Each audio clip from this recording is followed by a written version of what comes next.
अस्सलाम वालेकुम। उस्मानिया pathology lab से आप लोगों के सामने एक बार फिर से हाजिर हुआ हूँ। आज की मेरी जो वीडियो है वो खासकर डायबिटीज़ पेशेंट्स के लिए है, उन डायबिटीज़ पेशेंट्स के लिए जो टाइप 1 से सफ़र कर रहे हैं और जो ये समझते हैं कि मैं पूरी ज़िंदगी इसी बीमारी में गुजारूँगा, मेरा कोई इलाज ही नहीं है, बस मैं सिर्फ मैनेजमेंट करता रहूँगा, जारी दवाइयाँ खाता रहूँगा और उसी हालत में एक दिन मर जाऊँगा।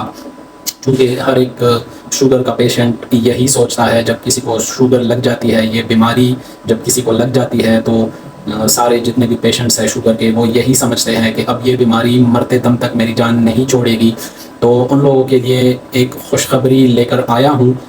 चूँकि मैं रिसर्च का स्टूडेंट हूँ, मैं रिसर्च को पढ़ता रहता हूँ, मैं नेचर और स्प्रिंगर जैसी जर्नल्स को मोस्टली स्टडी करता रहता हूँ। टाइम टू टाइम जितनी भी पब्लिकेशंस होती रहती है, तो मैं कोशिश करता हूँ कि जितनी नई नई रिसर्च हो उनको जितनी नई पब्लिश रिसर्च हो मेरे फील्ड के बारे में, मेडिसिन्स के बारे में, तो मैं कोशिश करता हूँ कि पढ़ूँ और अपने नॉलेज में इजाफ़ा करूँ।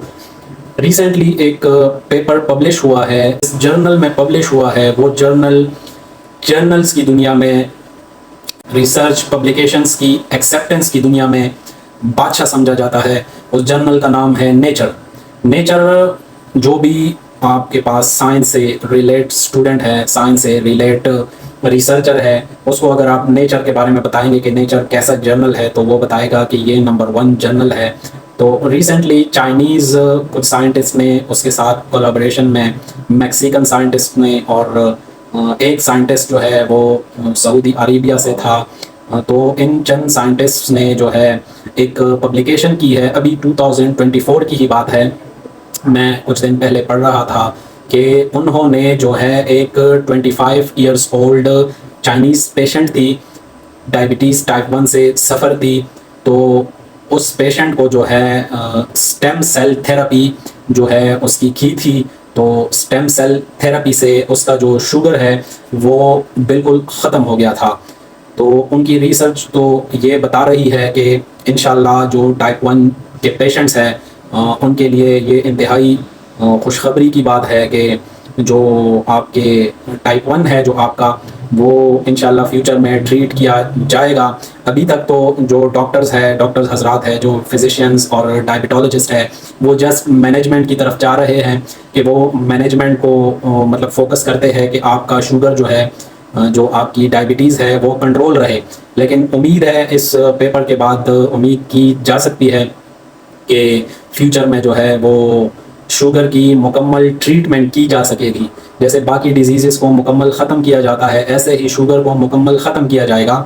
तो इस थेरेपी के बारे में थोड़ा सा बताना चाहूँगा कि ये स्टेम सेल्स जो है ये क्या भला है, स्टेम सेल्स किस चीज़ को कहते हैं, इसको कैसे दिया जाएगा, ओरली दिया जाएगा, इंजेक्शंस की सूरत में दिया जाएगा, वैक्सीन्स की सूरत में दिया जाएगा।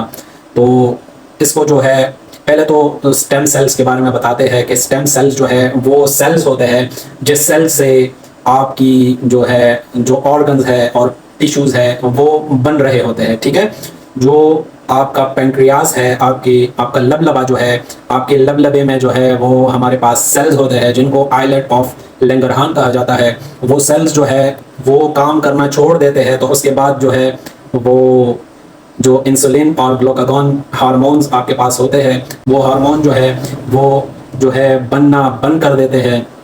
तो इस थेरेपी में क्या किया जाएगा, इस थेरेपी में ये किया जाएगा कि जो आपकी जो आइलेट ऑफ लैंगरहान जो सेल्स है, जो टिश्यूज़ है, जो पेंक्रियास ऑर्गन है, वो जिन बेसिक सेल से बनता है ना, जो जिस बेसिक सेल से जो आपके पास आइलेट ऑफ लैंगरहान जो बनते हैं, तो वो बेसिक सेल्स की जो तुखम होती है ना, बीज, उसको एक किस्म के आप स्टेम सेल्स कहते हैं। जो स्टेम सेल्स आपकी बॉडी के जितने भी ऑर्गन्स हैं उनके स्टेम सेल्स आपके पास होते हैं। जैसे कि बोन मैरो आपके पास, बोन मैरो जो है, बोन मैरो में भी आपके पास जो है वो स्टेम सेल्स होते हैं, और वो स्टेम सेल्स जो है आगे जाकर फिर आपके पास डिफरेंट टाइप्स ऑफ सेल्स बनाते हैं, उनमें कन्वर्ट हो जाती है। जो वाइट ब्लड सेल्स, जो आपके red blood cells, white blood cells और प्लेटलेट्स है, तो उनके जो स्टेम सेल्स है वो जिनको प्लूरिपोटेंट स्टेम सेल्स कहा जाता है, वो प्लूरिपोटेंट स्टेम सेल्स जो है वो आगे जाकर आपकी डिफरेंट टाइप्स ऑफ सेल्स में कन्वर्ट हो जाते हैं। ऐसे ही आपके पास कुछ प्लूरिपोटेंट स्टेम सेल्स है जो पेंक्रियास में होते हैं, तो वो स्टेम सेल्स जब काम करना छोड़ देते हैं तब जाके आपकी इंसुलिन और ग्लूकागॉन जो है वो बनना बंद कर देते हैं। तो अब क्या हुआ कि साइंटिस्ट ने कई सालों की रिसर्च के बाद जो है जाहिर सी बात है ये रिसर्च इतनी आसानी से तो नहीं हुई होगी, इसके पीछे सालों की मेहनत होगी। 4-5 साल में पीएचडी की जाती है, पाकिस्तान में तो 7-8 साल तक लगाए जाते हैं। तो चाइना में जाहिर सी बात है मैक्सिकन जो एक यूनिवर्सिटी है, एक यूनिवर्सिटी ऑफ मैक्सिको है आई थिंक, तो उनके प्रोफेसर्स और सऊदी अरेबिया के प्रोफेसर्स ये सारों ने मिलकर 4-5 साल इस पर मेहनत की होगी। उस मेहनत का जो सिला है वो ये है कि ये स्टेम सेल्स जो है आपकी बॉडी में इंजेक्ट किए जाएंगे, तब जाके ये स्टेम सेल जो है ये आपके पेंक्रियास पर, आपका जो लबलबा है उस पर इसके रिसेप्टर्स होंगे। ये वहाँ पर जाकर जो डैमेज सेल्स हैं जिन्होंने इंसुलिन की प्रोडक्शन बंद कर दी थी, ये वहाँ जाकर जज़ब हो जाएंगे और दोबारा से आइलेट ऑफ लैंगरहान जो है वो दोबारा से काम करना शुरू कर देंगे। तो ये इंतहाई आपके पास जो है खुशाइन बात है कि इंशाल्लाह फ्यूचर में जो है वो हम लोग स्टेम सेल थेरेपी की तरफ जा सकेंगे। स्टेम सेल थेरेपी के बाद आप लोग जो है 100% डायबिटीज़ टाइप 1 से छुटकारा पा सकेंगे। तो ये छोटी सी एक इन्फॉर्मेशन थी जो आप लोगों के साथ शेयर करना ज़रूरी समझा मैंने। उस्मानिया पैथोलॉजी लैब को फॉलो करना न भूलिएगा।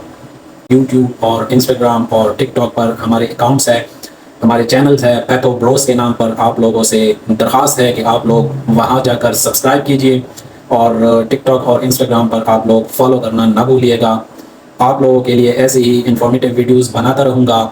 ज़िंदगी बाकी, मुलाकात बाकी, यार जिंदा, सोहबत बाकी। वस्सलाम।